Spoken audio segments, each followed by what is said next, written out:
नमस्कार मैत्रिणींनो, मी आज आहे ना तुमच्यासोबत डाळ पालकची रेसिपी शेअर करणार आहे गावाकडच्या पद्धतीनं.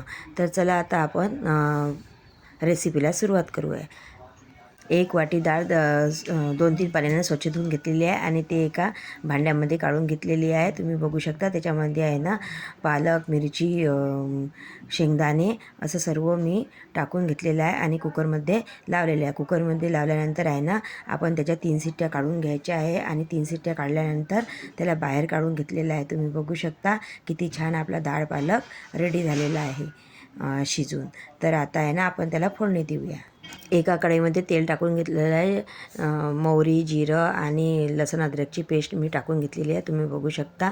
आणि त्याच्यानंतर आहे ना आपल्याला लाल तिखट, हळद आणि मसाला टाकून घ्यायचा आहे आणि तो पण परतून घ्यायचा आहे, तुम्ही बघू शकता. आणि त्याच्यानंतर आपण जे डाळ पालक आपण घोटून घेतलेला आहे ते पण टाकून द्यायचं आहे. एकदम सिंपल सोबर अशी ही डाळ पालकची रेसिपी आहे. आणि त्याच्यात आहे ना आपल्याला जसं कमी जास्त घट्ट पातळ अशी करायची असली तर पाणी टाकून घ्यायचं आणि मीठ टाकून घ्यायचं आणि झाकण ठेवून आहे ना 5 मिनटं उकळी करून घ्यायची आहे. तुम्ही बघू शकता आपली डाळ पालकची भाजी तयार झालेली आहे. आणि त्याच्यानंतर आहे ना त्याच्यावर थोडीशी कोथिंबीर टाकून घ्यायची आहे.